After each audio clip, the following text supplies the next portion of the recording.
you're going to write something political, if you really have a point of view about something and you really want to make your point of view known, the one thing you cannot do is preach.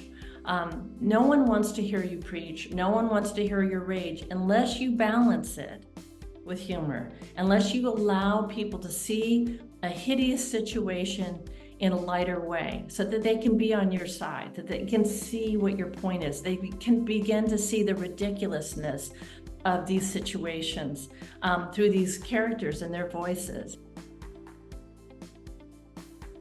Point of view describes two choices you have to make as a writer. I think it's not an exaggeration to say this is probably the most important choice you will make about the book you're writing, because it runs through everything and affects how you tell the story, in what order you tell the story.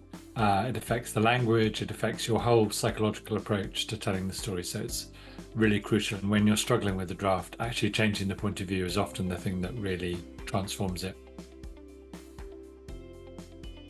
So when you write a draft of your hook and a draft of your blurb for your book, anticipate changing it and changing it and changing it again, and knowing you can keep doing that until it really sits with how you want to. There's something about that repetition and practice, and that's what I want you to think about, is this is just something I have to learn how to do. Your hook may also, it will definitely change draft to draft.